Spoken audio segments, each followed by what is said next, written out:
자, 마지막 단원의 소득세지요. 소득세가 끝나면 교재가 전부 끝납니다. 소득세가 공부할 내용들이 많으니까 오늘 좀 하고 다음 시간에 소득세 마무리를 해야 되는데 시간이 그렇게 많지 않으니까 꼭 필요한 부분만 일단 정리를 하겠습니다. 여기 보면 소득세가 제일 어려운 단원이야. 지금 현재까지 보면. 그러니까 설명을 잘 들으시고 소득세 전체 중에서 필요한 부분만 하게 되니까 소득세는 개인의 소득에 대한 과세다. 아까 이야기한 대로 법인의 소득은 법인세가 됩니다. 그래서 개인에 대한 소득이고 개인에 대한 소득을 구분을 해보게 되면 소득의 구분 종합소득이 있고 퇴직소득, 양도소득으로 이와 같이 세 가지로 구분할 수 있고 종합소득 속에가 이자소득, 배당소득, 사업소득, 근로소득, 연금소득, 기타소득 이와 같이 해서 6가지가 종합소득에 해당되죠. 종합소득은 우리가 시험 문제는 종합소득 중에서는 사업소득만 출제됩니다. 나머지는 하지 않아. 그리고 양도소득이 시험에 출제되고 시험 문제는 사업소득에서 시험 문제 한 문제 정도 안 나올 때도 있고 그리고 양도소득에서 전부 시험 문제 나오게 되니까 소득세 중에서는 우리 시험은 양도소득세만 출제가 된다 이렇게 보시면 돼. 사업소득에서 간단한 내용 부동산 관련 사업소득 양도소득 중심으로 공부를 해야 되죠. 그러면 여기 종합소득은 합산과세입니다. 합산과세. 그리고 퇴직이나 양도소득은 합산이 아니라 분류과세. 이 정도를 정확히 알아두셔야 돼. 그래서 위에 나와 있는 종합소득들은 종합소득 6개를 합산해서 세금을 계산하고 그리고 퇴직이나 양도소득은 각각 따로따로 과세가 되고 그래서 분류과세 그러죠. 그러니까 퇴직과 양도소득 2개 합산 안 합니다. 퇴직소득대로 따로 계산, 양도소득대로 따로 계산. 그러나 이자, 배당, 사업, 근로, 연금, 기타소득은 이것들을 합산해서 세금을 계산하거든. 합산해갖고 세율이 또 누진세가 돼. 누진세. 그래서 합산해서 초과 누진세율이 항상 이렇게 적용이 되는 거예요. 그래서 종합소득세 세율은 최저 6%부터 최고 38%까지 해당되죠. 그래서 그와 같이 해서 지금 이제 40%까지 해서 개정된 거예요. 그러니까 그와 같이 해서 초과 누진세율이다. 그래서 그걸 이 과세하는 과정을 이해를 하고 있어야 돼. 그래서 합산하게 되니까 누진세율 알죠? 그러니까 각각 따로따로 오게 되면 한 것보다 합산하니까 세금이 훨씬 많이 늘어납니다. 이 말이에요. 누진되니까. 그러게 하고 이것들은 퇴직소득대로 양도 따로따로 과세를 하겠다. 그래서 사업소득에서는 우리 시험에 출제되는 것은 제일 중요한 것이 부동산 임대사업. 임대사업소득 있죠? 부동산을 임대했을 때. 그래서 주로 시험 문제 나온 것은 임대사업소득이 시험 문제 주로 나와. 임대사업. 그래서 오늘 임대사업을 좀 정리를 필요한 내용들을 정확히 정리를 할 테니까 임대사업소득 그리고 부동산을 사고팔고는 부동산 매매업이나 그리고 건설업에 주택을 신축해서 판매하는 주택 신축 판매 사업이나 이런 것들. 그래서 3가지 정도가 우리 시험에 출제되는 내용입니다. 알았죠? 사업에서 임대사업, 그리고 부동산을 사고팔고 하는 것은 부동산 매매업, 그리고 건설업의 주택 신축 판매 사업이다. 3가지 정도가 우리 시험에 출제되는 사업소득. 사업의 종류가 많이 있지만 우리 공인중개사 시험에 출제되는 3가지뿐이 없으니까 주로 이제 임대사업에 해당되는 것들. 그래서 교재를 한번 보게 되니까 교재에서 거기 273페이지 그 표 나와 있죠.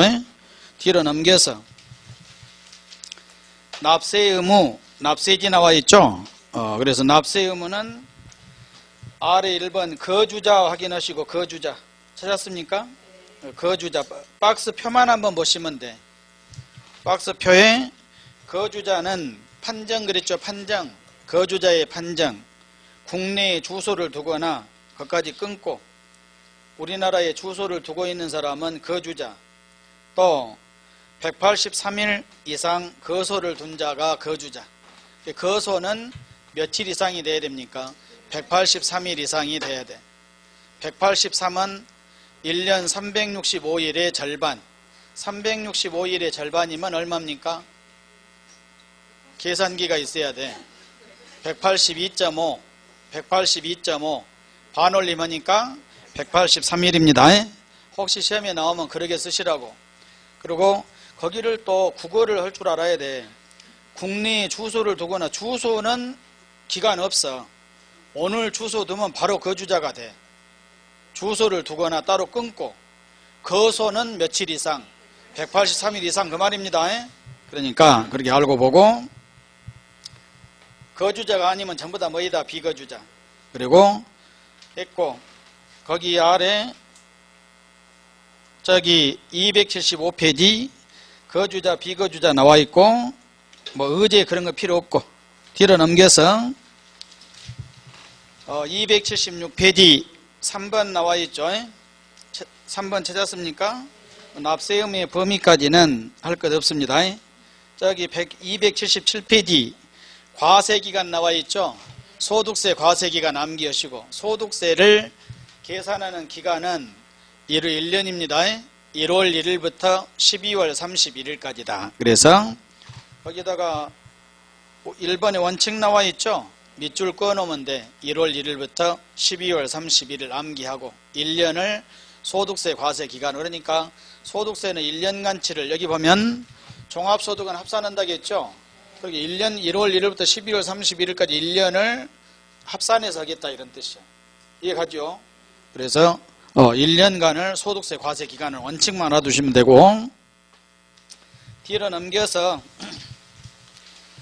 2절에 가니까 부동산 관련 사업소득 나와 있죠. 그래서 그 중에 이제 279페이지 2번부터 문제가 시작이 돼. 찾았습니까? 279페이지 2번에 부동산 임대 관련 사업소득이죠. 그래서 부동산을 임대했을 때 부동산 임대 사업소득이다 그랬죠. 거기에가 개요 가로 1번 포함되는 것 임대사업에 포함되는 것 1번 동그라미 1번 부동산 세법은 등기 미등기 상관없습니다. 그래서 미등기도 포함한다. 국외부동산도 다 포함한다. 그걸 부동산을 임대하고 그 대가를 받으면 그것이 임대사업입니다. 2번에 자기 소유 부동산을 타인의 담보로 사용하게 하고 그 대가로 받은 것도 임대사업소득에 해당된다. 2번 뭔 말인지 알았죠? 자기 부동산을 담보로 제공해주고 그에 대한 대가를 받았다. 그것도 부동산 임대로 본다 이 말이에요. 그리고 3번에 부동산상의 권리의 대여로 인하여 발생한 소득. 그래서 부동산에 관한 권리들이 있죠. 전세권이나 이런 것들을 대여했을 때. 그래서 부동산상에 관한 권리를 대여한 것도 임대소득이다. 그런데 2번에서 제외되는 것 거기를 잘 보시고 거기 방금 부동산상의 권리 중에서 제외되는 것이 지역권과 지상권에 대여는 임대사업소득이 아니고 기타소득으로 분류가 된다. 여기 보면요. 지상권, 지역권은 임대사업소득이 아니라 사업소득이 아니라 어디로 가야 된다? 기타소득으로 간다. 그러니까 종합소득은 종합소득이되 사업소득이 아니라 기타소득입니다. 그래서 어디로 간가는 중요치 않아. 지상권, 지역권은 임대사업소득이다 아니다? 아니다. 그래서 아니다까지만 잘 알아두시라고.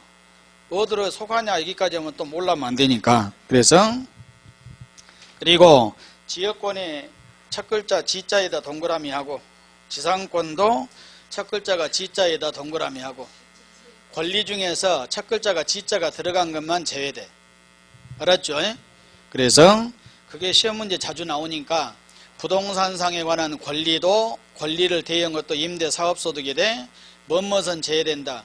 지역권 지상권의 대여는 제외된다. 그 정도만 알아두시고, 거기 2번에 사업소득금액 계산 나와 있죠.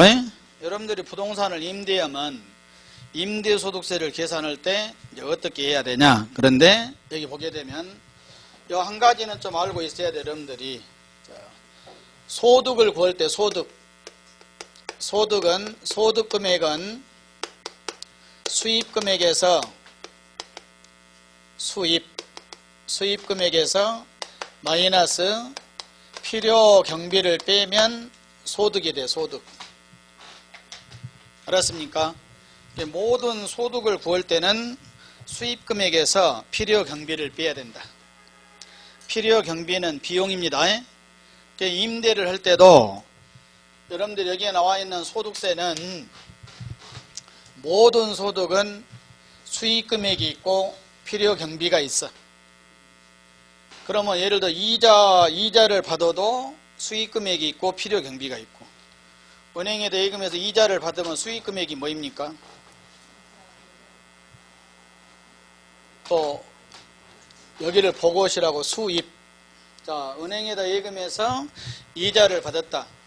나에게 들어온 것은 뭐가 수입 들어옵니까? 이자 받은 것이 들어온 거죠. 그러니까 은행에다 예금해서 이자를 받았다. 수입금액은 이자 받은 것이 수입금액이야. 이렇게 쉬운 건데 이걸 무엇을 외워서 하려고 하니까 잘 몰라. 배당을 받은 것이 수입금액이고, 사업에서 수입금액은 사업의 종류가 아주 많아. 그래서 어떤 사업으로 인해서 받은 것이 전부 다 수입금액이에요. 매출액. 알았죠? 그래서 근로소득도 월급 받은 것이 수입금액이에요. 총액이 수입금액. 그 다음에 연금 받은 것이 수입금액이고, 퇴직금 받은 것이 수입금액이고, 부동산 팔아갖고 수입금액은 뭐가 수입입니까? 부동산 팔아서 받은 돈이 수입금액이요. 막 오늘 저 아파트를 5억에 팔았다. 5억이 수입금액. 근데 그 수입금액에서 필요 경비를 빼줘야 돼. 비용을.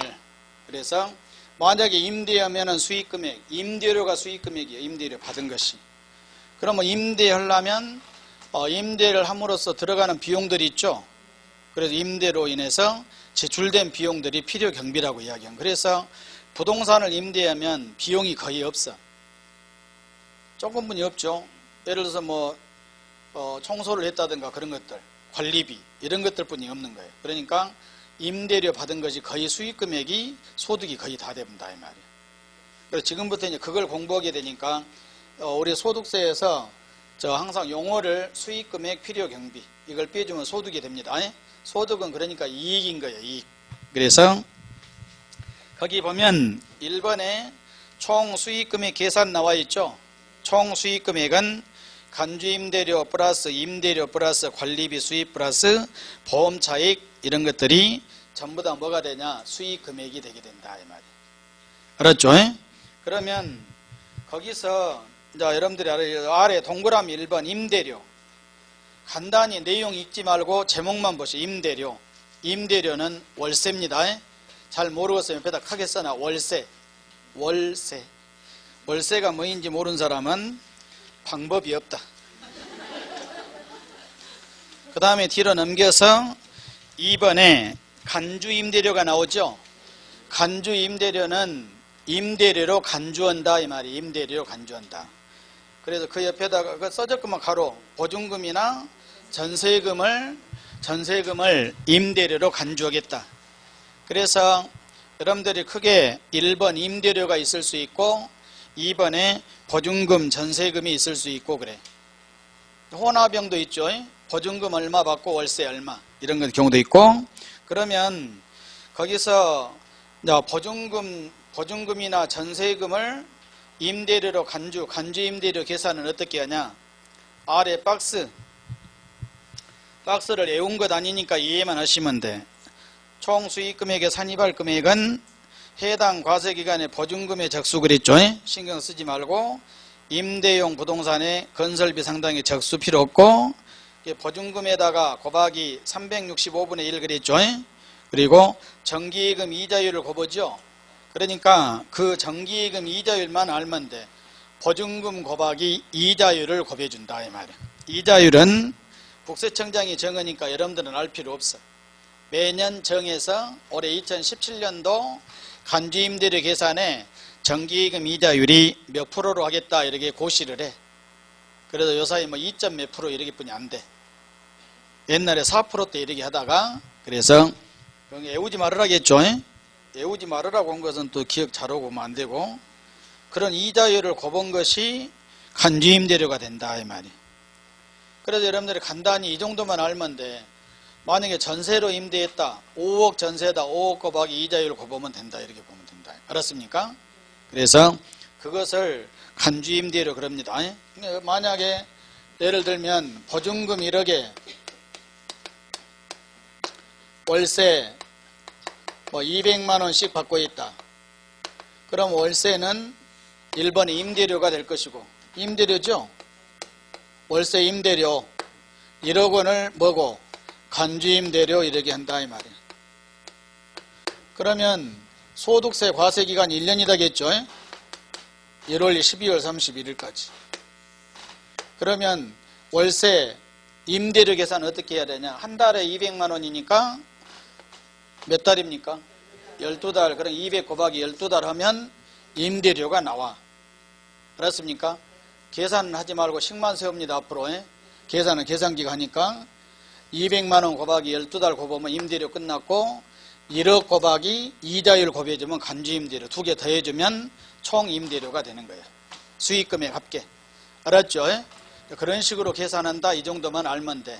구체적으로 계산하는 것은 더 해야 되는데 우리 시험에 그런 것까지는 요구하지 않으니까 간주임대료가 뭐인지만 알면 됩니다. 그런데 중요한 것은 아래 그 박스 아래 니은 잘 봐야 돼. 니은. 주택을 대여하고 받은 보증금 등 그랬죠. A 아래 동그라미 소문자 A 원칙 나와 있죠.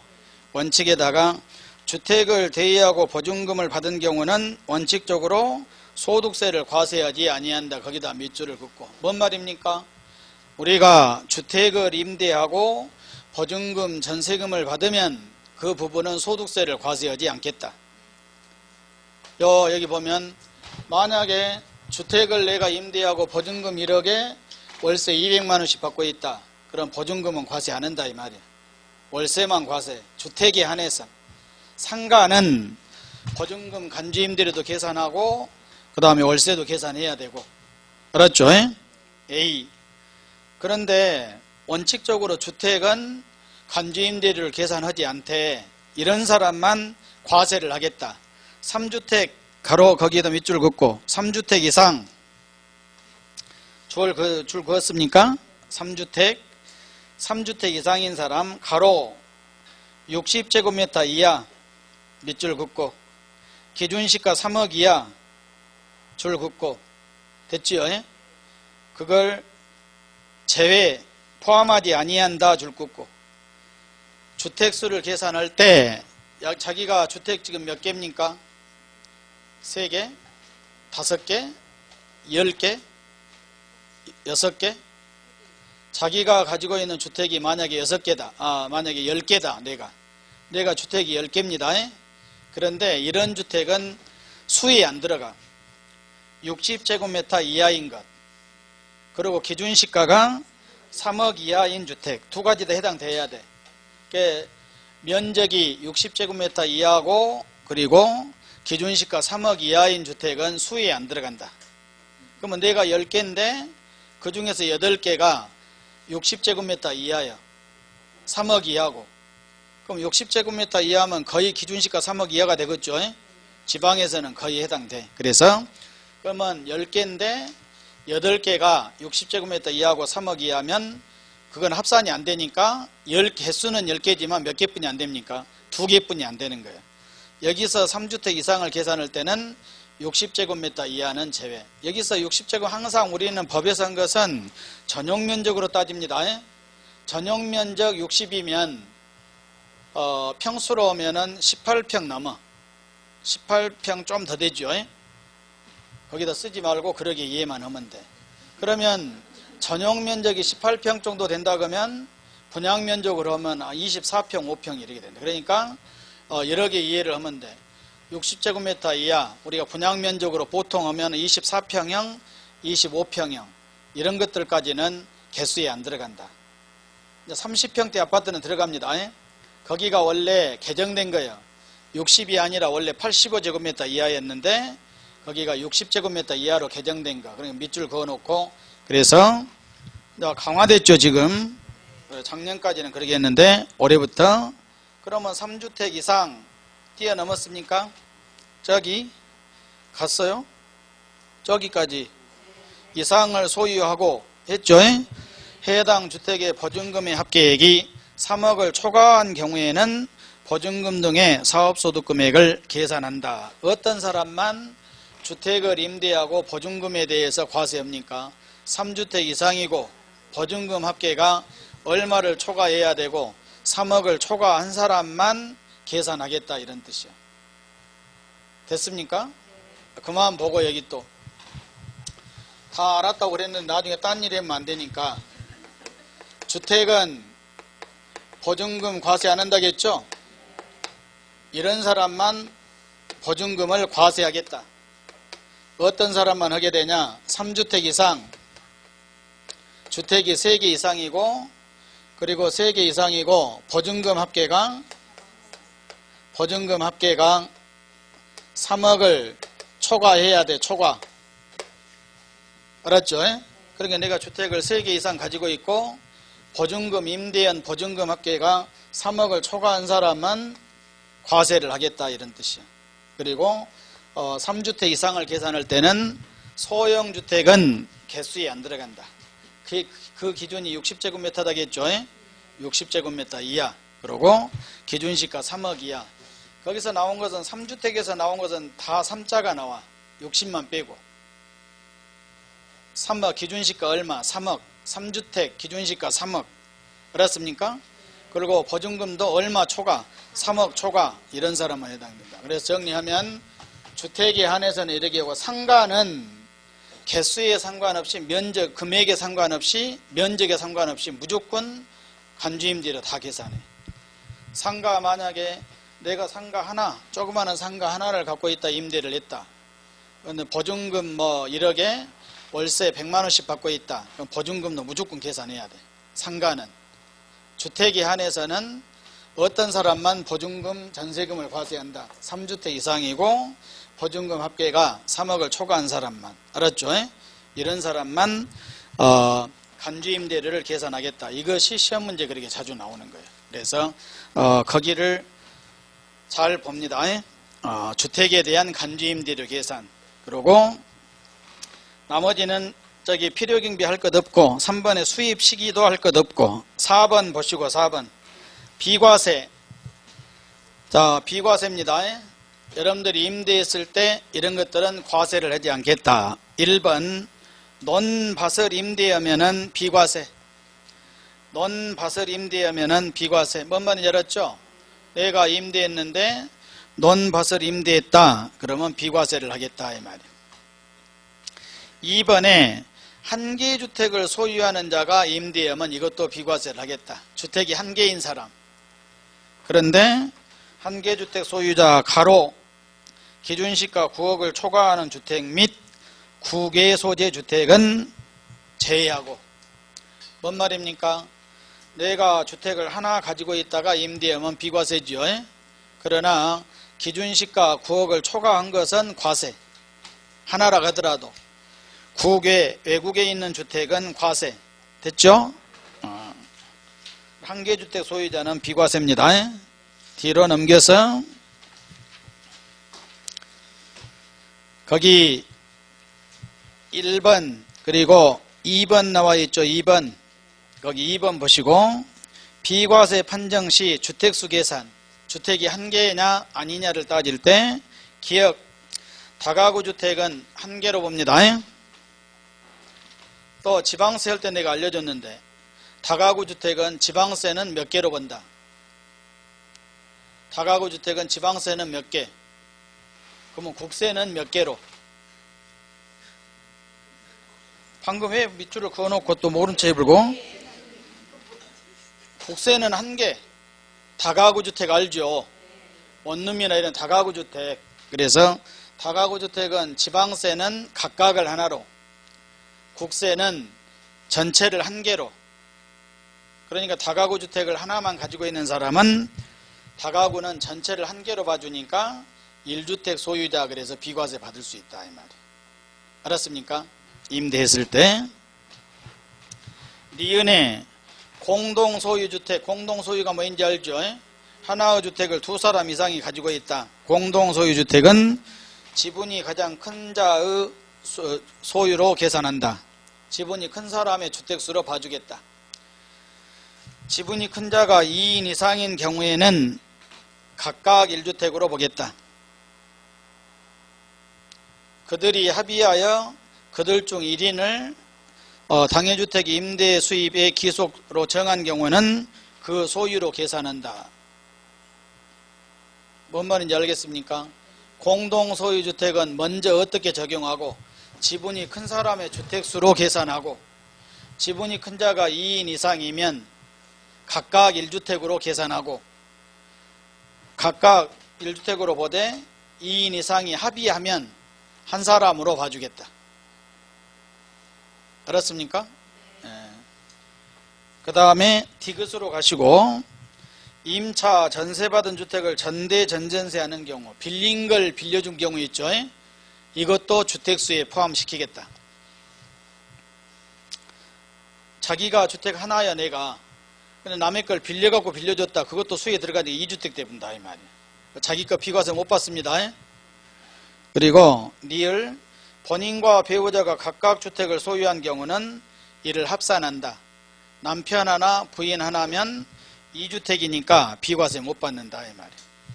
비과세 적용할 때만 그래. 임대소득 비과세 적용할 때. 여기 보면 1주택 소유자는 임대하면 비과세, 임대했을 때. 주택을 하나 가지고 있다가 임대하면 비과세가 된다. 그러면 내가 다른 주택 하나 두고 다가구 주택을 하나 가지고 있으면 어떻게 하냐? 다가구는 전체를 하나로 본다겠죠? 그래 비과세 받을 수 있다 이런 뜻이야. 공동소유주택은 하나의 주택을 두 사람이 가지고 있다. 그럴 때는 이 주택은 누구의 주택으로 본다? 지분이 큰 사람으로 본다. 지분이 큰 사람 것으로 본다고. 근데 지분이 큰 자가 2인 이상이면 각각 1주택으로 먼저 봐. 근데 그 사람들이 합의하면 한 사람으로 하겠다 이렇게 합의가 되면 한 사람으로 봐주겠다. 됐죠? 그리고 자기 것 한 개가 있고 임차 빌린 걸 또 빌려줬다. 그러면 이것도 수에 포함하니까 2개 대분다. 그리고 배우자는 남편 부인은 합산합니다. 합산해서 주택수를 계산하겠다. 그러니까 남편 하나 부인 하나면 각각 1주택이니까 비과세 된 것이 아니라 2주택으로 해서 비과세 적용 않겠다 이 말입니다. 그리고 3번 소규모 주택 임대사업자에 대한 특례. 그래서 거기가 총 첫 번째 줄에 총 수익금액 합계가 2천만 원 이하인 자의 주택 임대소득은 비과세를 해주겠다. 여기까지. 그러면 이제 그만 보시고 총 비과세가 3개예요. 3개. 임대소득의 비과세가 3개. 첫 번째가 뭐였습니까? 논바설 임대. 두 번째가 1주택자 비과세. 세 번째가 뭐입니까? 총 수익금액이 2천만 원 이하인 자의 임대소득 비과세가 된다 이 말이에요. 알았죠? 총 수익금액이 그것도 뭔만 해당되냐? 주택만 상가는 해당 안 되고. 주택. 그래서 여러분들이요 거기가 뭐냐면 수익금액이 2천만 원이야.